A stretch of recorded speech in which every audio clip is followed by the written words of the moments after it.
misfold, they misbehave, and they have toxic effects. The problem is that they're intrinsically unstructured or disordered, so we don't really know how to determine their structure experimentally. You can't crystallize them, so that means you can't do X-ray crystallography studies of them. And since with proteins, structure determines their function, we're not doing very well in that area. So what physicists do, we come in and we try to create molecular models of these things so that we can sort of figure out what the final form of these peptides are from, in a sense, the bottom up. So that's pretty much my job, and I want to tell you a little bit about our approach. If there are any biologists or chemists, you might have heard of all-atom molecular dynamics. Which is a great method. It's very accurate, but there's a slight problem with it. It takes a very long time to run, and you can't really simulate too many molecules with it at the same time. Because what you're doing is you have these continuous interaction potentials that you have to integrate over. So you're doing numerical integration for every pair of interaction that you have in your simulation box. For every time step, so that takes a lot of computational power, and we don't have time for that.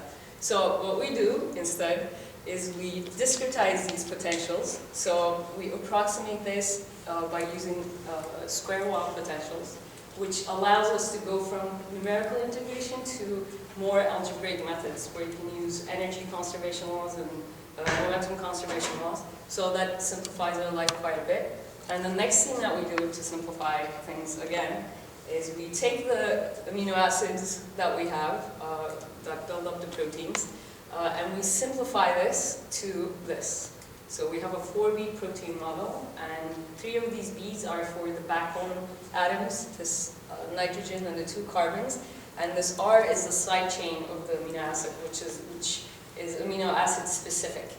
So we give 1 bead for defining the side chain, and you can also assign a hydrophobicity value to that side chain, which means you can distinguish between different amino acids. So that still gives us enough accuracy to be able to simulate these things without losing the most essential parts of protein folding.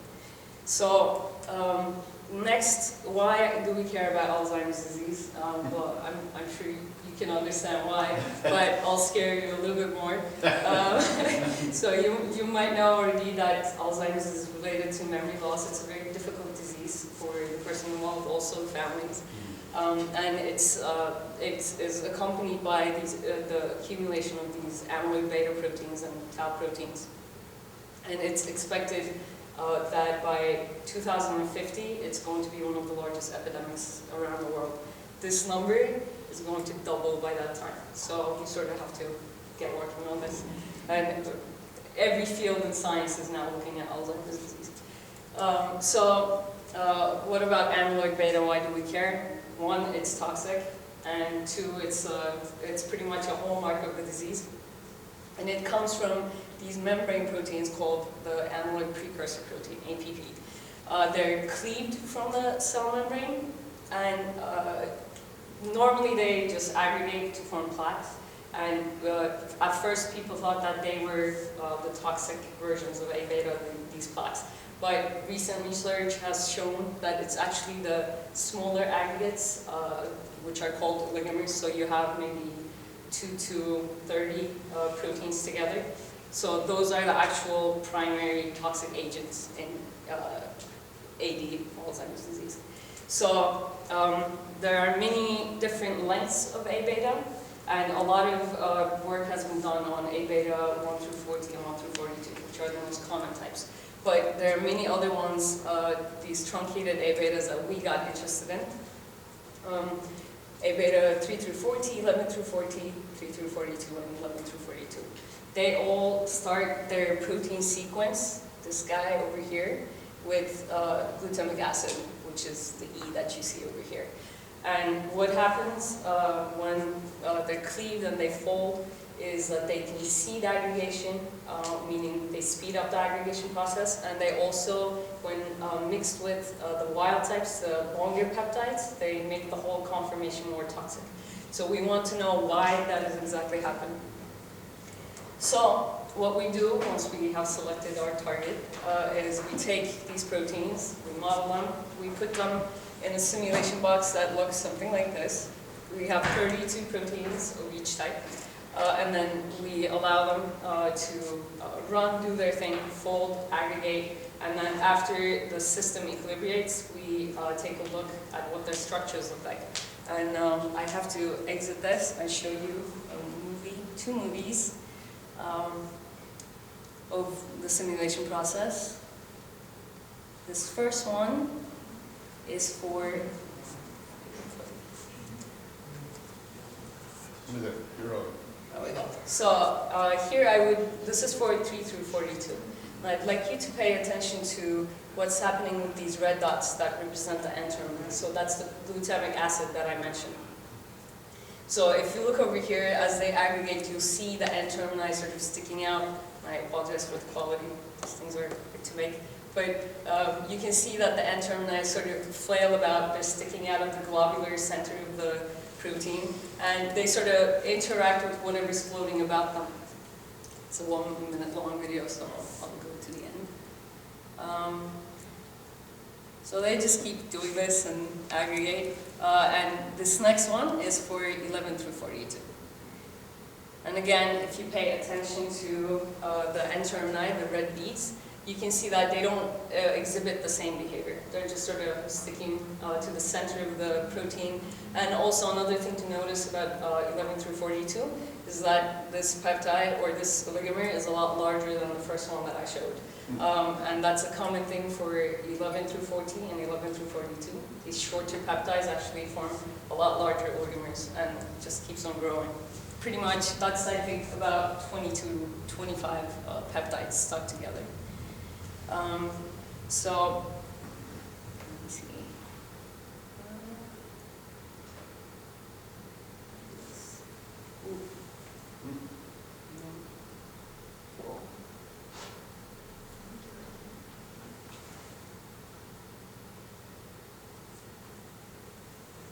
Sorry, I haven't used Windows in a long time.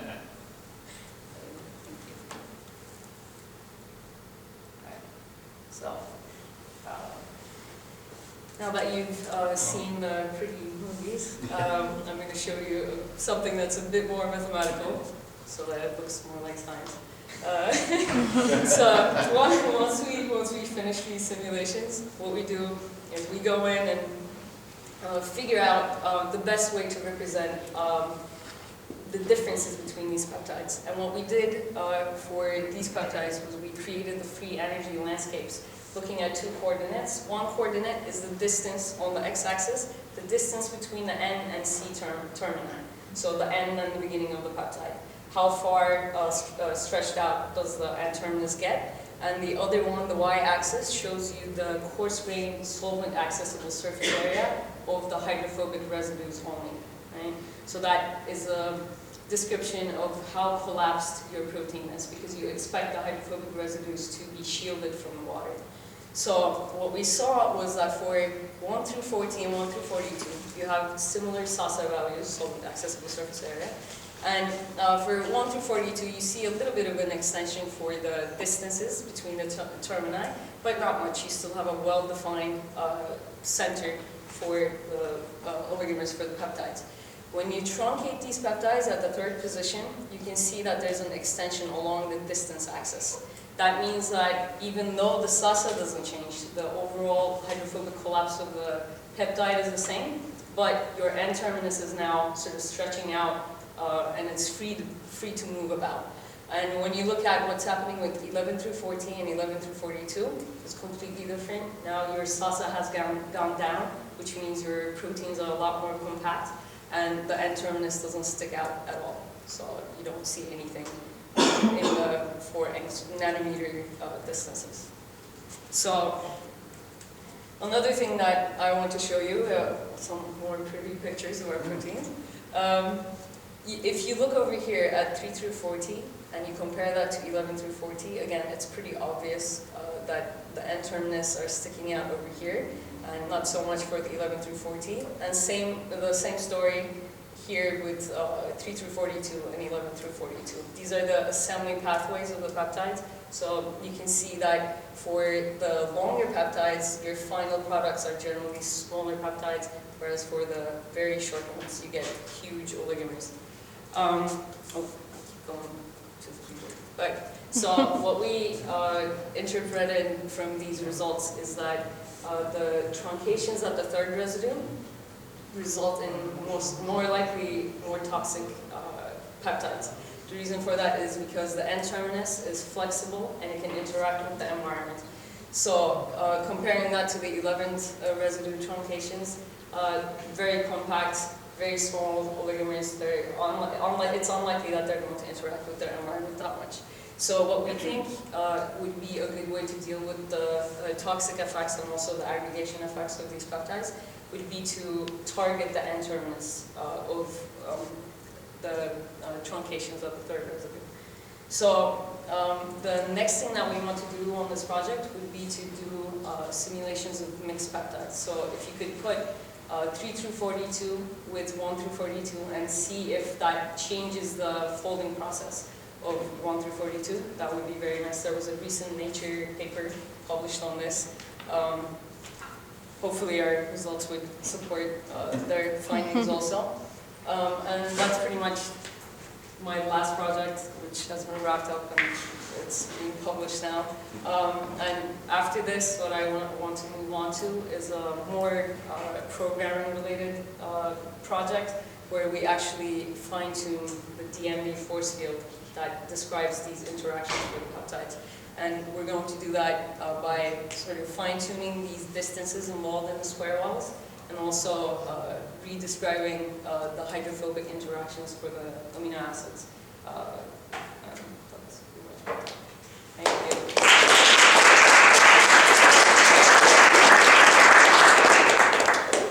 you. Well, questions? Comments? Yes? Yeah, a question for Laura. I can take this one. Oh, hi. Hi.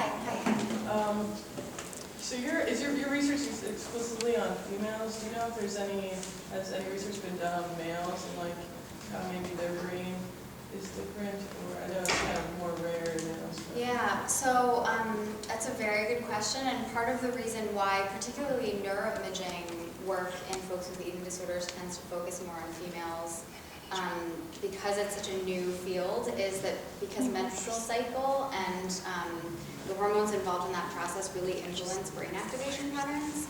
And so people, mostly because fMRI costs a lot of money and you have to limit your sample size and keep everybody as similar to each other as you can, usually they just recruit women, especially as you said, given that the incidence and prevalence in women is much higher than it is in men. But it's a great question and something that certainly hasn't been really studied to my knowledge, because there have been some studies that have shown that brain activation in response to eating is different between men and women. But I have no idea sort of what we might expect to find in men who have Nervosa versus women in this paradigm, for sure. That's a good question.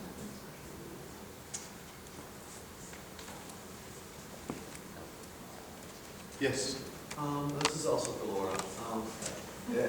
I'm actually curious if, so it seemed like a certain region of the brain is being activated when they have the compulsion to basically eat, right? Have this ever been compared to other like psychological, well not other psychological conditions, but psychological addictions, such as essentially years after basically wanting to smoke a cigarette or other things? Because it seems like it may be in a similar portion of the brain. Yeah, so, and I will actually pull up a slide to show, it's unfortunately a small image. Let's see.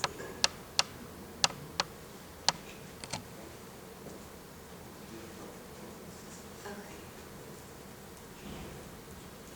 So, oh gosh, it's tiny. So in this image here, this was basically a study that was investigating similar questions to what you're asking. So they asked folks who, this sort of conglomerated a bunch of studies together in one paper, but they had a group of smokers and they asked them to first think about smoking and how great that made them feel, and then to think about trying to suppress urges to smoke. And they did similar things with food cues and asking people to suppress urges to eat for foods that they had particular cravings for. And really in both of these groups, they found that in the left dorsolateral prefrontal cortex, they were finding this pattern of activation. So it is a similar region, even in folks with ADHD, who sort of by definition have problems with inhibitory control, both in terms of thought and motor control. We find similar patterns of deficiencies in these prefrontal regions.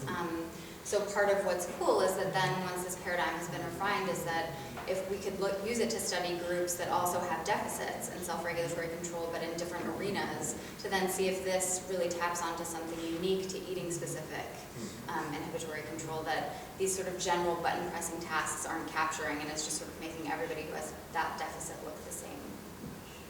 Thank you. Sure. I have a question for Derya, actually. On what do you base your models, your simulations? I mean, do you have to take electron microscope movies of proteins? Close. So there is a website called the PDB Data Bank that has all of the determined protein structures in it. So what we do is we go into that data bank and we download all this experimental information and then determine the distances that we're supposed to use, the bond lengths, the sizes of these atoms, and the amino acid pair interactions, which ones like to be close together, which ones don't. And also there have been hydrophobicity studies of these amino acids, more done by chemists. And you can take those hydrophobicity scales and implement it to your code. So we sort of base our models on what the experimentalists have shown, and then we do the simulations. What software are you using For the code, for the simulation code, it's pretty much home cooked. It's yeah, very few people use discrete molecular dynamics, so the code is sort of floating about, and every group sort of makes their own force field and tweaks it in their own way. So it's still not, it's not like all out molecular dynamics or like GROMACS that's distributed to everyone. You can find it, you can download it, but it's, yeah. With discrete molecular dynamics, It's not going to appear on my computer screen saying a new Adobe upgrade available. No. Not anytime soon, at least. I have another question. So the results that you had shown about this terminal hanging out and probably that is responsible, how much of it has been demonstrated experimentally? There have been studies that link the toxicity of A beta to the N-terminus, but like I said, it's very difficult to actually look at these proteins experimentally. You can't really hold it down and see if the N-terminus, especially if it's flexible, there's almost no way that you can prove it in that way. So generally what we do is we compare oligomer size distributions. Like how many dimers you have, how many trimers you have. That's sort of where we touch base with the experiments. And also, you can do toxicity studies. And if the structural analysis that we found sort of holds up with that, that's usually a good sign. But it's tough with A beta or any other disordered protein, which is why. Yes. I have a question for Patrick. Yep. So with the kind of treatment possibilities that you found with the bacterial bath, how feasible is it to implement something like that to remedy some of the problems that you've seen in the ecosystem? Yeah, it's a much more complicated story than I had time to go into. There's a whole ethical side of doing this. If I find bacteria that are good for a probiotic for frogs in Africa, and I take that bacteria and I put it on frogs in South America, you know, we've seen that story played out many times with bad consequences. So the thought is, if you find genera, you know, that are common to those that are resistant in different areas of the world, then you know what ones to hone in on, So you can go to South America and you say, we're going to really look for Xanthobacter. It's this one that they found that produces a lot of antifungal peptides. So you can target things that you know might work once you find the ones that are working in these sort of super resistant frogs. Now, I think Africa is a really important place because you have every species has this. It's tropical, it's montane. I mean, it's the areas that are getting hit the hardest in South America, but nothing is dying. So once we can characterize these bacteria, it's going to make it a lot easier to find useful ones in South America or Australia, all these other places. So it is a kind of a complicated story, both ethically and logistically. Then, yeah, how do you go and put every frog in a little thing? If they'll hire me to do that, I'm happy to go to all the most tropical places in the world and catch frogs.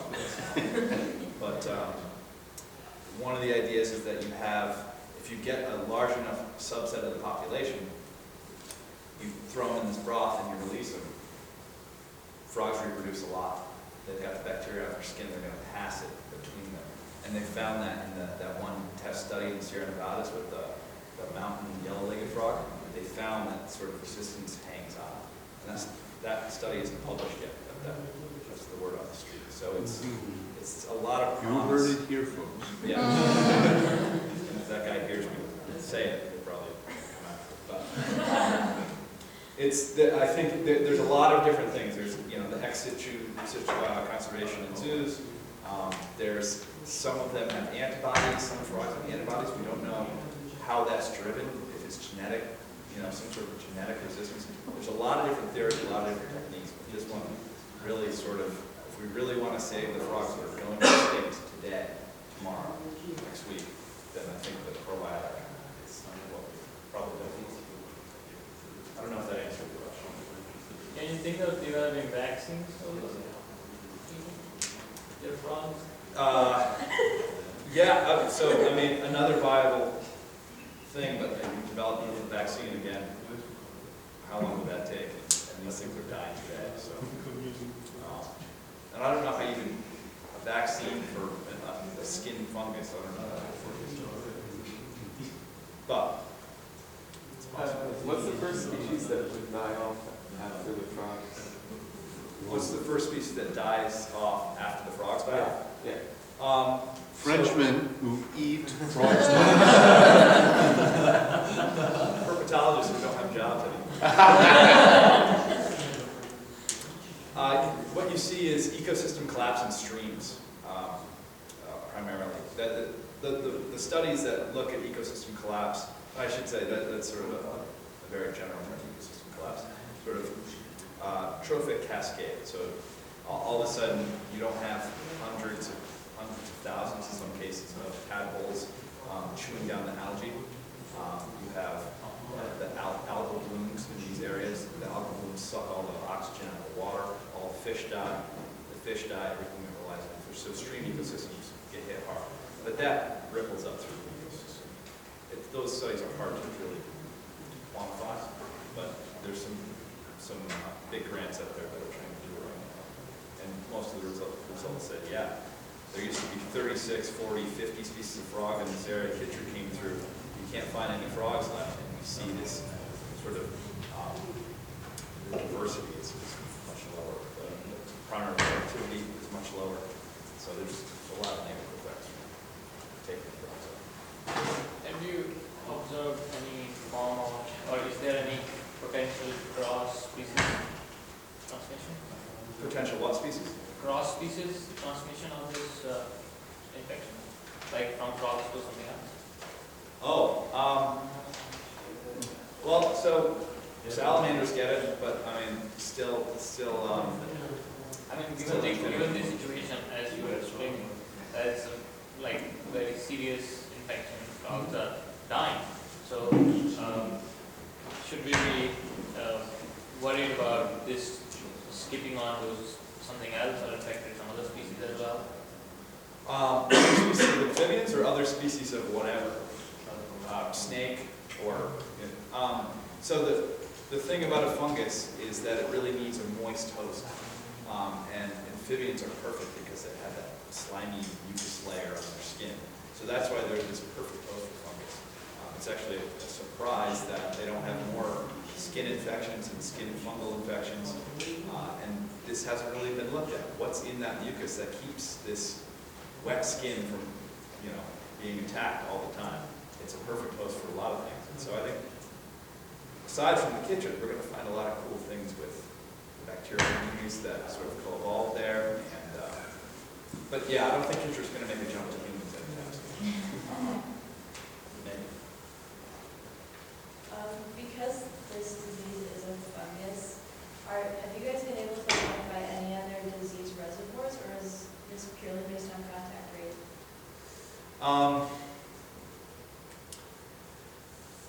That's a good question.